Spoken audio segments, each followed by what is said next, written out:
Hello learners. तो हम last video में हमने समझा था हाइड्रोकार्बन्स क्या होते हैं।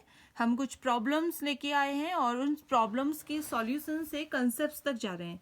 और लास्ट क्वेश्चन जो हमारा था हाइड्रोकार्बन्स क्या हैं, वो किससे बने होते हैं, उनकी हमने फैमिलीज, उनकी टोटल क्लासेस के बारे में हमने पढ़ा था, डिफरेंट डिफरेंट एग्जाम्पल्स, उनके फंक्शनल और ऑर्गेनिक के अदर फंक्शनल ग्रुप्स के बारे में हम पढ़ लिया था। आज जो नया क्वेश्चन है आपका, नेक्स्ट क्वेश्चन है वो है हाइड्रोकार्बन्स आर। फिर से ये क्वेश्चन है हाइड्रोकार्बन्स आर। इसमें जो ऑप्शंस आपको मिले हुए हैं वो हैं आपके, first option is insoluble in water, second is composed of carbon and hydrogen, third option is both first and second option, and the fourth one is none of these. तो हमने जो लास्ट क्वेश्चन लिया था उसमें हम ये discuss कर चुके हैं कि हाइड्रोकार्बन्स हैं जो कार्बन एंड हाइड्रोजन से कंपोज्ड होते हैं।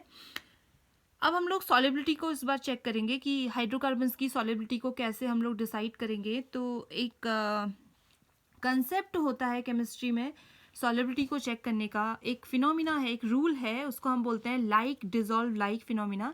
तो हाइड्रोकार्बन्स जो होते हैं वो पोलर होते हैं और जो वाटर है वो हाइड्रोकार्बन्स जो होते हैं वो नॉन पोलर कंपाउंड्स होते हैं और जो वाटर है वो पोलर कंपाउंड है। पोलर कंपाउंड मीन्स जो इजीली ब्रेक हो जाएगा अपने आयंस में। तो सॉलिबिलिटी का जो रूल है सॉलिबिलिटी चेक करने का वो होता है लाइक डिजॉल्व लाइक, मतलब कि लाइक सब्सटेंस लाइक सॉल्वेंट्स में डिजॉल्व होंगे। Means non polar compounds are soluble in non polar solvents and polar compounds are soluble in polar solvents. तो मैंने जैसे बताया आपको कि हाइड्रोकार्बन्स नॉन पोलर है और वाटर पोलर है। तो non polar hydrocarbons polar water में कभी डिजॉल्व नहीं हो सकते, इसलिए इसका जो फर्स्ट ऑप्शन है इनसॉल्युबल इन वाटर, ये एकदम करेक्ट आंसर है। और हम लास्ट क्वेश्चन में हम डिस्कस कर चुके हैं कि ये हाइड्रोजन एंड कार्बन से मिलकर बने होते हैं। तो इसका फर्स्ट एंड सेकेंड ऑप्शन दोनों ही सही हैं, तो थर्ड ऑप्शन इसका हमारा करेक्ट हो जाएगा। मैं और कुछ बताना चाहूँगी आपको इस क्वेश्चन से रिलेटेड कि जो एल्केन्स हैं अगर वो वाटर में सॉल्युबल नहीं होते तो ये फिर किस में सॉल्युबल होंगे, तो ये नॉन पोलर सॉल्वेंट्स में डिज़ोल्व होंगे। अब नॉन पोलर सॉल्वेंट्स आपके कौन से होते हैं जिनमें ये डिज़ोल्व हो सकते हैं? तो बहुत अच्छे जो सॉल्वेंट हैं नॉन पोलर के वो हैं कार्बन टेट्राक्लोराइड, उसका फॉर्मूला है CCl4। दूसरा है आपका बेंजीन C6H6 और इसका जो स्ट्रक्चर होता है ये होता है उसका स्ट्रक्चर, और ये एक एरोमेटिक कंपाउंड है। Next question is a tertiary carbon is bonded directly to. Tertiary carbon किससे बॉन्डेड होता है ये पूछा है, और इसका फर्स्ट ऑप्शन है 2 हाइड्रोजन्स, 3 कार्बन्स, 2 कार्बन्स, 4 कार्बन्स। अब इसका सॉल्यूशन देने के लिए तो ये जो क्वेश्चन है ये आपका आया है classification of carbon atoms. Carbon atom को भी हम क्लासीफाई कर सकते हैं, 4 कैटेगरीज में हम इसको क्लासीफाई करते हैं। तो इसको इस एग्जाम्पल से समझते हैं। देखिए मैंने कि आपको मैंने एक स्ट्रक्चर बनाया हुआ है यहाँ पर। ये एक हाइड्रोकार्बन है, इसमें सिर्फ कार्बन और आपको हाइड्रोजन दिखेंगे, बट इसमें जो कार्बन्स हैं वो 4 टाइप के कार्बन हमारे पास है। देखिए ये वाला पहला वाला कार्बन, देखिए ये पहला वाला कार्बन एक साइड से, कार्बन की वैलेंसी 4 होती है, सबको पता है हम लोगों को ये। अब देखिए कार्बन जो है ये एक साइड से कार्बन से अटैच्ड है। अब यहाँ पर सिर्फ CH3 या कोई और लॉन्ग कार्बन चेन भी हो सकती है। इस साइड से भी कार्बन से अटैच्ड है, इस साइड से भी कार्बन से अटैच्ड है, 3 साइड से कार्बन से यहाँ से अटैच्ड है। दूसरा, इस चेन को कंप्लीट करने के लिए ये इधर से भी कार्बन से अटैच्ड है। अगर ऐसा कोई कार्बन आपको किसी कंपाउंड में दिखता है, किसी ब्रांच में, किसी चेन में ऐसा दिखता है कि जहाँ पर कार्बन 4 डिफरेंट कार्बन से, दूसरे कार्बन से बॉन्डेड है, तो ऐसे वाले कार्बन को हम क्वाटर्नरी कार्बन या 4 डिग्री कार्बन बोलते हैं। देखिए उसके बाद एक दूसरा जो कार्बन है, इसमें 3 साइड से तो वो कार्बन से अटैच्ड है, बट जो 4th साइड है, जो लास्ट उसका साइड है, वो हाइड्रोजन से अटैच्ड है। ये एक इसके पास चौथा जो बॉन्ड है इसका हाइड्रोजन है। तो ऐसा कार्बन जो 3 साइड से कार्बन से अटैच्ड होगा उसको टर्सरी कार्बन बोलेंगे या 3 डिग्री कार्बन। दूसरा देखिए यहाँ पर एक और कार्बन आपके पास है जो 2 साइड से तो कार्बन से बॉन्डेड है और 2 साइड से हाइड्रोजन से बॉन्डेड है। ऐसे वाले कार्बन को क्लासीफाई करते हैं सेकेंडरी कार्बन या 2 डिग्री कार्बन। अब देखिए एक और लास्ट कार्बन है, ये कार्बन एक साइड से सिर्फ टर्मिनल वाला कार्बन होगा ये हमेशा, और ये देखिए एक साइड से सिर्फ कार्बन से अटैच्ड है और बाकी जो 3 इसके वैलेंसी है वो हाइड्रोजन से सेटिस्फाई हुई है। तो ऐसे कार्बन को हम 1 डिग्री कार्बन बोलते हैं या प्राइमरी कार्बन बोलते हैं। अब देखिए एक कार्बन आपके पास ऐसा भी हो सकता है जो किसी भी कार्बन से अटैच ना हो, सिर्फ हाइड्रोजन से अटैच्ड हो, इसकी कोई डिग्री नहीं होती। तो यहाँ पर जो हमारा ऑप्शन है कि जो टर्सरी कार्बन है, टर्सरी मतलब ये वाला टर्सरी जो कार्बन है वो कितने कार्बन से बॉन्डेड होगा, कार्बन होगा वो किससे बॉन्डेड होगा, 2 हाइड्रोजन्स, 2 हाइड्रोजन नहीं हो सकते यहाँ पर क्योंकि एक ही हाइड्रोजन इसके पास डायरेक्टली बॉन्डेड होता है। 3 कार्बन्स, तो इसका right option is 3 carbon, 3 carbon से अटैच। 2 कार्बन्स, 2 कार्बन से सेकेंडरी होता है। 4 कार्बन्स, इससे आपका क्वार्टरनरी होता है। तो इसका जो करेक्ट आंसर है वो आपका 3 कार्बन्स है। नेक्स्ट क्वेश्चन लेते हैं। Next question is LPG is mainly a mixture of, जो एलपीजी का जो गैसियस जो कंपोजिशन है वो भी हाइड्रोकार्बन टॉपिक से आपका आता है। तो इसके जो ऑप्शंस दिए हुए हैं वो है methane plus ethane, second option is acetylene plus oxygen gas, and third option is butane plus isobutane, the fourth one is acetylene plus hydrogen gas H2। तो एलपीजी का मैं आपको पहले फुल फॉर्म बता देती हूँ। एलपीजी का जो फुल फॉर्म है वो है लिक्विफाइड पेट्रोलियम गैस, इसको हम लोग कॉमनली हम लोग बोलते हैं हाउस होल्ड कुकिंग गैस। और इसकी जो कंपोजिशन होती है इसमें 100% आपका प्रोपेन हो सकता है, कंप्लीटली ये 100% प्रोपेन भी हो सकता है इसमें, या ये मिक्सचर हो सकता है 60% प्रोपेन प्लस 40% ब्यूटेन का, या ये हो सकता है 35% प्रोपेन प्लस 65% ब्यूटेन। अब जो ये कंपोजिशन है ये अलग अलग कंपोजिशन, अलग अलग मिक्सचर अलग अलग आपको दिख रहा है, तो ये डिपेंड करता है डिफरेंट डिफरेंट रीजन्स के लिए, डिफरेंट डिफरेंट कंट्री अलग अलग तरीके से इस कंपोजिशन को यूज करती हैं अपने एलपीजी के लिए। तो कंपोजिशन ये देखिए, प्रोपेन तो सब में आपको दिख रहा है, प्रोपेन होगा, मगर देखिए ऑप्शन में कहीं भी आपको प्रोपेन नहीं दिख रहा है, इसका मतलब हमको कुछ और इसमें से सेलेक्ट करना पड़ेगा। अब देखिए ये आपका ब्यूटेन दिया हुआ है, ब्यूटेन जो आपका है एल्केन की, एल्केन हमने लास्ट जो क्वेश्चन था उसमें हमने डिस्कस किया था कि ब्यूटेन आपका एक एल्केन है सिंगल बॉन्ड वाला, इसमें 4 कार्बन आपके होंगे, 4 कार्बन एटम इसमें होंगे और शेष जो वैलेंसी होगी वो आपकी हाइड्रोजन से सेटिस्फाई होगी। इसका मॉलिक्यूलर फॉर्मूला C4H10 होगा। उसके अलावा ये तो मेन कंपोजिशन हो जाती है एलपीजी गैस की, उसके अलावा कौन कौन सी और गैसेस रहती हैं जो एलपीजी में होती हैं, उसके अलावा होती है इथेन C2H6, ये भी एक एल्कीन है। उसके अलावा है इथाइलिन, एल्कीन सीरीज में ये आएगा, डबल बॉन्डेड एटम 2 कार्बन वाला। प्रोपाइलिन, प्रोपाइलिन मतलब 3 कार्बन है और विथ डबल बॉन्ड। उसके अलावा ब्यूटीन, ब्यूटाइन, ब्यूटाइन एक होता है, ब्यूटाइन में मतलब ये भी एल्कीन में आएगा आपका, इसमें 4 कार्बन होंगे और एक डबल बॉन्ड। उसके अलावा एक है आइसोब्यूटेन, आइसोब्यूटेन एक कॉमन नेम होता है, इसका आईयूपीएससी नेम अलग है। ये इसका मैं आईयूपीएससी वाली जब लेक्चर तैयार करूंगी तब मैं आपको बताऊंगी कि आइसोब्यूटेन या इस टाइप से नियो ब्यूटेन, पेंटेन, इनको हम कैसे नाम देते हैं।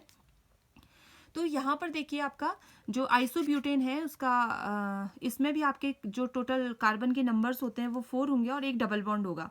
तो ये आपके टोटल जो एलपीजी के कंपोजिशन होती है उनमें ये हो सकता है।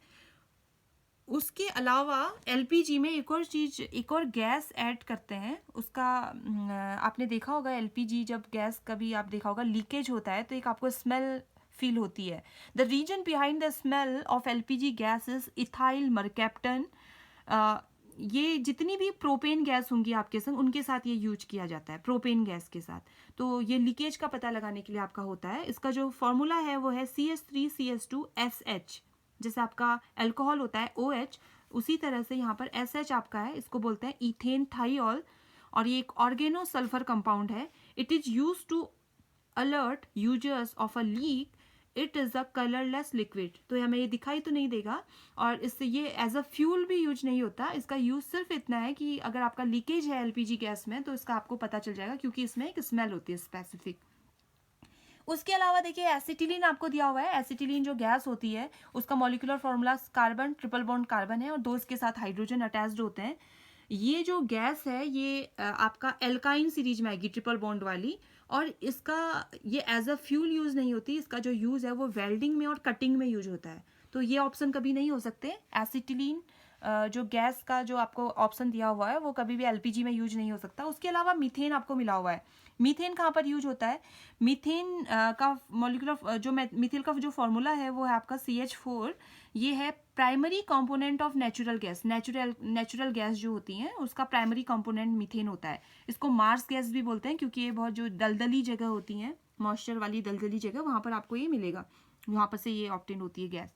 It is also known as a green house gas. Green house gas भी मीथेन को बोलते हैं। So its presence in the atmosphere affects the earth's at temperature. इसके जो सोर्स हैं मीथेन के वो हैं एंथ्रोपोजेनिक। एंथ्रोपोजेनिक मतलब है human influenced, like landfills, oil and natural gas system, agriculture activities, coal mining, stationary और mobile combustion, waste water treatment and industrial process, वहाँ से ये ऑब्टेन होती है आपको। वहाँ इन सब प्रोसेसेस से मीथेन गैस आपको मिलेगी और एज अ फ्यूल ये काम नहीं आती है। दूसरा, इसका एक और इम्पोर्टेंट फैक्टर मैं आपको यहाँ पे बताऊँ, जो मीथेन है वो second most abundant anthropogenic green house gas after CO2। मतलब कि जितने भी ह्यूमन प्रोसेसेस हैं, ह्यूमन इन्फ्लुएंस, जिसको इंसान खुद जैसी जिन गैसेस को जनरेट कर रहा है, उन गैसेस में सबसे पहला जो नंबर आता है वो CO2 का आता है। उसके बाद दूसरा नंबर आपका मीथेन का आता है। तो इसका जो ऑप्शन होगा, correct option is butane plus isobutane. Isobutane भी इसमें है, एलपीजी की कंपोजिशन में ब्यूटेन भी है, ब्यूटेन एंड आइसोब्यूटेन। ओके तो प्रोपेन यहाँ पर ऑप्शन नहीं दिया हुआ है, हो सकता है आपका कभी ऑप्शन में आपको प्रोपेन भी मिले, तो ये आपको हमेशा ध्यान रखनी है, एलपीजी गैस की कंपोजिशन ये होती है। Next question is octane number is related to. Octane number ये भी एक हाइड्रोकार्बन आपके टॉपिक का क्वेश्चन है। ये बहुत बार आपसे पूछा जाता है। एलपीजी एंड ऑक्टेन नंबर पे बहुत क्वेश्चंस होते हैं, आपके कॉम्पिटिटिव एग्जाम्स में भी होते हैं, आपके यूनिवर्सिटी एग्जाम्स में भी होते हैं। तो इसके जो ऑप्शंस मिले हुए हैं वो है gasoline, kerosene, diesel and lubricating oils. तो बहुत से लोगों को ये कन्फ्यूजन होता है।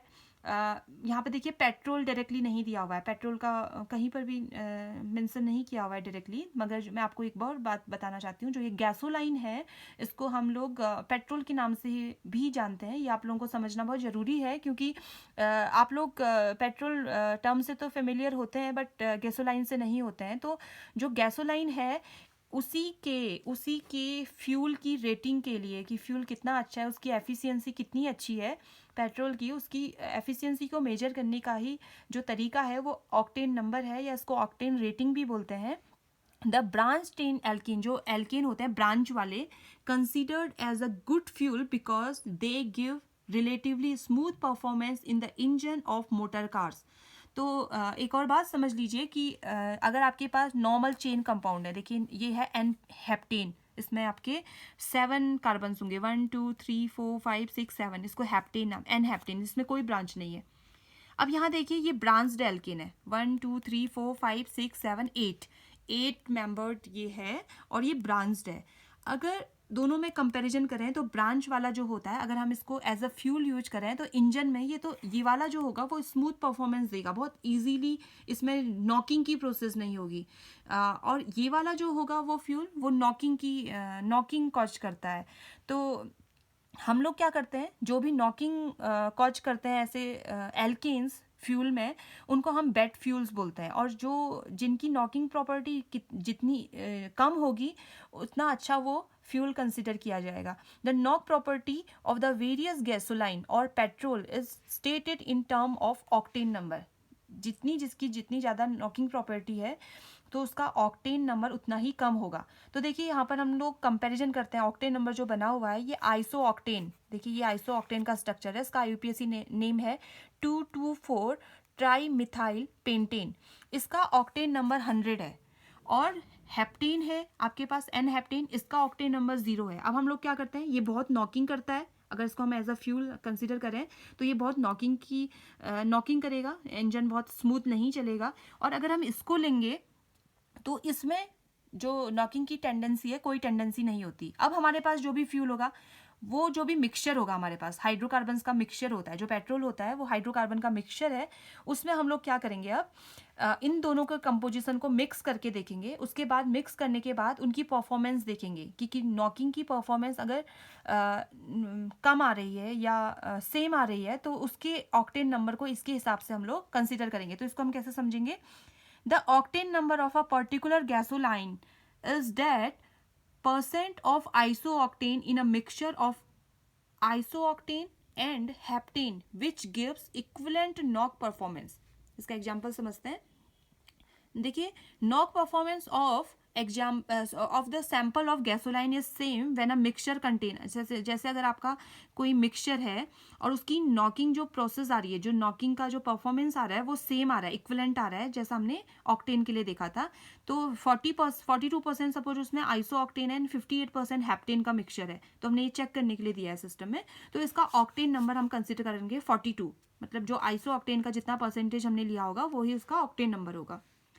देखिए, एक और तरीका होता है जब हम लोग किसी भी फ्यूल को, कोई भी हमने फ्यूल लिया है इंजन में, तो उसका अगर नॉकिंग की प्रोसेस को हम कम करना चाहते हैं या हम लोग ऑक्टेन नंबर को इम्प्रूव करना चाहते हैं, जैसे इसका 42 ऑक्टेन नंबर था इस वाले एग्जाम्पल में. देखिए, इसका ऑक्टेन नंबर 42 था. अब हम इसको इम्प्रूव करना चाहते हैं ताकि हमारा जो इंजन में नॉकिंग हो वो कम हो जाए. तो हम लोग क्या करते हैं, इसके लिए कुछ ऑर्गेनोमेटलिक कंपाउंड्स होते हैं, कुछ हैवी मेटल कंपाउंड्स होते हैं, उसको हम लोग ऐड करते हैं. उसका एक बहुत अच्छा एग्जाम्पल है TEL, टेट्रा इथाइल लेड. उसका ये स्ट्रक्चर है, ये एक ऑर्गेनोमेटलिक कंपाउंड है.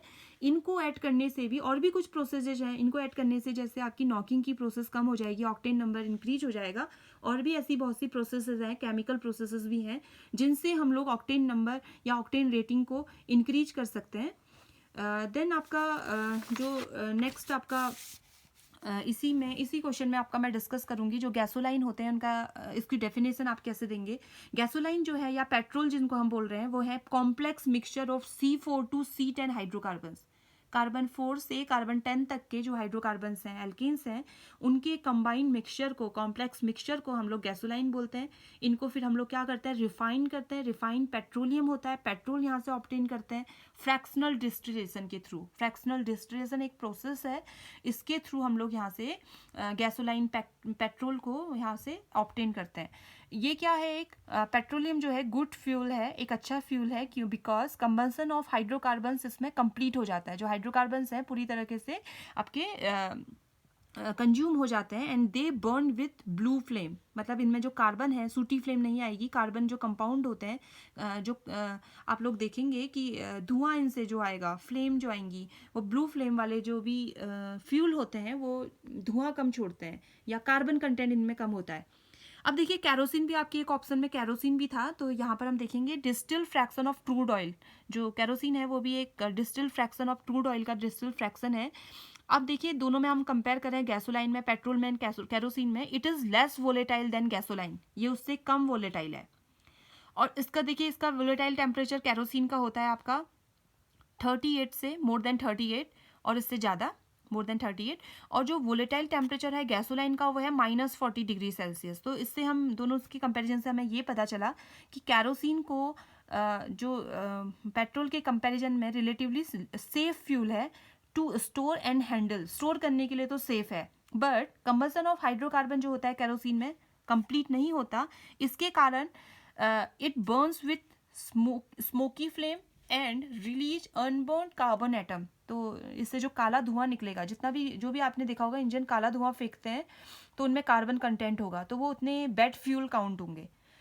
तो हम लोग ये कंक्लूजन में पहुंच सकते हैं कि petrol is regarded as a better fuel than kerosene. उसके अलावा तीसरा नंबर आपका डीजल का. डीजल भी क्या होता है, लो वोलेटाइल होता है पेट्रोल के कंपैरिजन में. ये भी इसकी वोलेटिलिटी भी इसकी कम है और मोर वोलेटाइल होता वो वोलेटाइल है ये कैरोसिन के कंपैरिजन में. It gives higher fuel efficiency than petrol.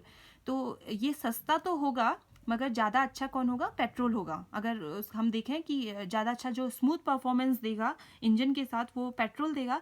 But ये क्या होगा, सस्ता हो सकता है डीजल, क्योंकि इसकी जो फ्यूल एफिशिएंसी है वो हायर है. देन आपका लुब्रिकेटिंग ऑयल है. लुब्रिकेटिंग ऑयल नॉर्मली जिनको हम ग्रीस बोलते हैं, तो इनमें क्या होता है, इनका जो कॉम्पोजिशन होता है वो 90% बेस ऑयल से बना होता है, प्लस इसमें 10% या 10% से लेस देन आपके एडिटिव्स होते हैं. तो जो ये क्रूड ऑयल होता है या बेस ऑयल जिसको हम बोलेंगे, जो बेस ऑयल होता है 90%, वो होता है आपका मिनरल ऑयल. मिनरल ऑयल हम जो पेट्रोलियम का कुछ ऐसा फ्रैक्शन होता है जिनको हम मिनरल ऑयल बोलते हैं. या इस जो मिनरल ऑयल होते हैं ये वेजिटेबल ऑयल्स और सिंथेटिक ऑयल या सिंथेटिक लिक्विड्स का कॉम्बिनेशन हो सकते हैं. जो लुब्रिकेटिंग ऑयल्स होते हैं ये थिकर होते हैं, पेट्रोल के कंपैरिजन में ये थिकर होते हैं, और जो थिक ऑयल होगा वो उसकी विस्कोसिटी उतनी ही ज़्यादा होगी, जिसकी विस्कोसिटी ज़्यादा होगी वो ही as a grease, as a lubrication में वो ही सब्सटेंस यूज हो सकता है। इसलिए जो ये ऑप्शन है, जो ये क्वेश्चन है ऑक्टेन नंबर किससे रिलेटेड है, तो ऑक्टेन नंबर जो बहुत अच्छा फ्यूल होगा इनमें से, उन फ्यूल की इफ़ेक्टिवनेस, उसकी एफिशिएंसी को चेक करने का एक तरीका है। तो जो इन चारों जो आपको ऑप्शंस दिए हुए हैं उन सब में सबसे अच्छा जो फ्यूल है वो गैसोलाइन और पेट्रोल है, और इसी की रेटिंग करता है ऑक्टेन नंबर। तो देखिए दो लर्नर्स, तो ये आप लोगों के लिए आज जो मैंने कुछ क्वेश्चंस, कुछ एग्जांपल्स लिए थे ताकि मैं उन क्वेश्चंस के थ्रू आपको कुछ कंसेप्ट्स बता पाऊँ, और कैसे आपको क्वेश्चंस, इन कंसेप्ट्स को अप्लाई करना है क्वेश्चंस में, और राइट ऑप्शन तक कैसे जाना है, ये मैं कुछ आपको एग्जांपल्स से दिखा रही हूँ। ऐसे ही कुछ वीडियोज़ मैं आपके लिए बनाते रहूँगी, कुछ क्वेश्चंस और लाऊंगी, कुछ ऐसे टफ क्वेश्चंस भी जो आपको सॉल्व नहीं हो पाते, जिनका कंसेप्ट क्लियर नहीं होता, जो आपको डाउटफुल लगते हैं, ऐसे कुछ क्वेश्चंस भी आप मुझे सेंड कर सकते हैं। ऐसे कुछ क्वेश्चंस को भी मैं आपके लिए लेके आते रहूँगी। तो अगर आपको ये वीडियोज़ अच्छी लगती हैं, अगर आपको ये इफ़ेक्टिव लगती हैं, आपको इनसे समझ में आ रहे हैं कंसेप्ट्स, तो आप इन वीडियोज़ को लाइक कीजिए, शेयर कीजिए, और मेरे चैनल को सब्सक्राइब कीजिए। फिर मिलते हैं कुछ नए क्वेश्चंस के साथ। Thank you so much.